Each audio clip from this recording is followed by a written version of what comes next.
दोस्तों आज हम देखेंगे मुगल्स के बारे में। इन्होंने इंडियन सबकॉन्टिनेंट पर राज किया, वो भी डाइवर्सिटी होने के बाद भी इन्होंने इतना बड़ा एम्पायर खड़ा कर दिया बहुत कम समय में।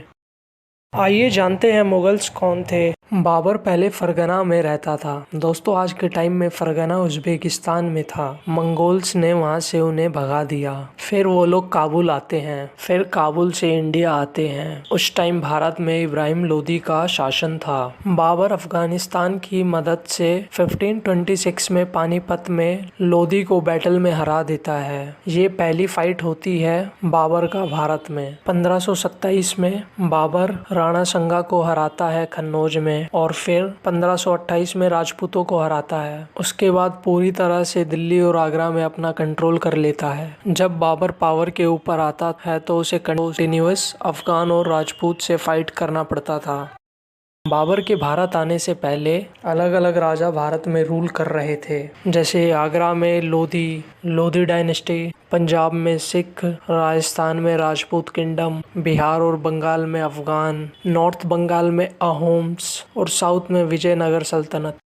इंडिया में आने के 4 साल बाद यानी 1530 में बाबर की डेथ हो जाती है। उनकी डेथ से पहले बड़े बेटे हुमायूं से राज्य को अपने भाइयों में बांटने की बात करते हैं। बाबर की डेथ के बाद सारे भाइयों को एक एक प्रोविंस दिया जाता है। उसके बाद हुमायूं पावर में आते हैं। पावर में आने के बाद भी अफगान और राजपूत से कंटिन्यूअस फाइट करना पड़ता था, जो हम बाबर के टाइम में देख सकते थे। हुमायूं को 2 बार बैटल में हराया जाता है, साल 1539 में चौसा में और 1540 में कन्नौज में। हारने के बाद हुमायूं ईरान भाग जाता है। शेरशाह पावर में आ जाता है 1540 से लेके 1555 तक। इतने टाइम तक शेरशाह ही रूल करता है। उसके बाद हुमायूं फिर आता है और रिकैप्चर कर लेता है दिल्ली को। 1 साल बाद ही हुमायूं की मौत हो जाती है 1556 में। बताया जाता है लाइब्रेरी से नीचे उतरते टाइम पैर फिसल जाता है और उसकी मौत हो जाती है।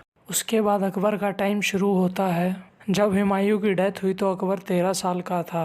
बहरम खान जो अकबर को गाइड करता था, सबसे कम उम्र बनने वाला राजा अकबर होता है। उसी समय के दौरान सेकंड बैटल ऑफ पानीपत होता है, जिसमें मेन भूमिका बहरम खान निभाता है। ये लड़ाई एक हिंदू राजा हेमू और अकबर के बीच में होता है, जिसमें अकबर की जीत होती है।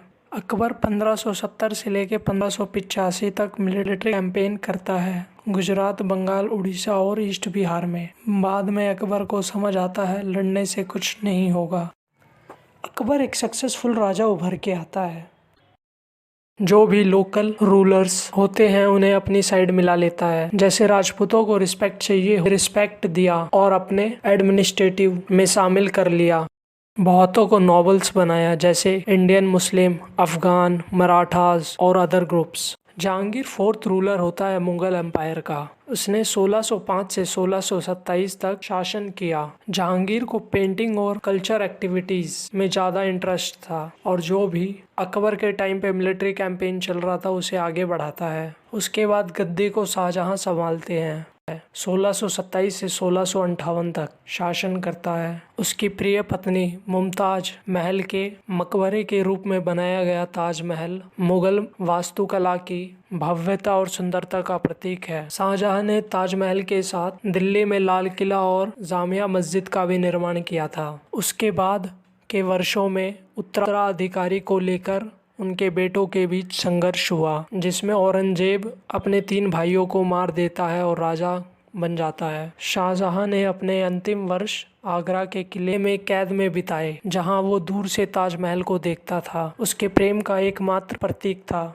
औरंगजेब ने क्षेत्रों का विस्तार किया। औरंगजेब जब राजा बनता है तो वो अपने क्षेत्रों को और भी विस्तार करने की सोचता है, और वो करता भी है, और साथ में इस्लाम धर्म का प्रचार करता है। औरंगजेब दक्षिण भारत क्षेत्र महत्वपूर्ण हिस्सों पर विजय प्राप्त करता है। माना जाता है यही उसकी सबसे बड़ी गलती होती है और उसकी आर्मी कमजोर हो जाती है।